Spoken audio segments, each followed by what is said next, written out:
Waħda mill-5 vittmi tal-COVID-19 li tilfu ħajjithom bejn il-ħamis u l-ġimgħa kienet Mary Sammut ta' 47 sena illi mietet f'dara. Mewta li ħasdet familja sħiħa mhux binqas li żewġ ulieda. F'kummenti li tat li Times of Malta Lea Sammut, it-tifla l-kbira ta' Mary, spjegat kif dakinhar li ġara dan kollu omma marret torqod, iżda l-għada filgħodu ma qamitx.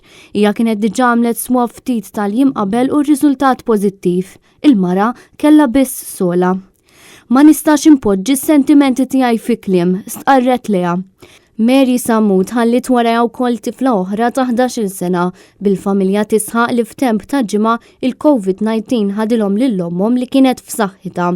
Kull ma nafu hu li ommi mietet minħabba komplikazzjonijiet li għandhom x'jaqsmu mal-COVID-19, spjegat Lea meta rrakkuntat it-tbatija li qed taffaċċja din il-familja. Ħafna nies kienu jammiraw u jħobbu lill-ommi u dan jidher ċar mill-messaġġi li rċivejna qed nippruvaw nlaħqu ma' kull messaġġ għaliex napprezzaw is-sapport ta' kulħadd. Mary Sammut kienet waħda minn żewġ persuni li din il-ġimgħa mietu f'darhom stess kaġun tal-COVID-19.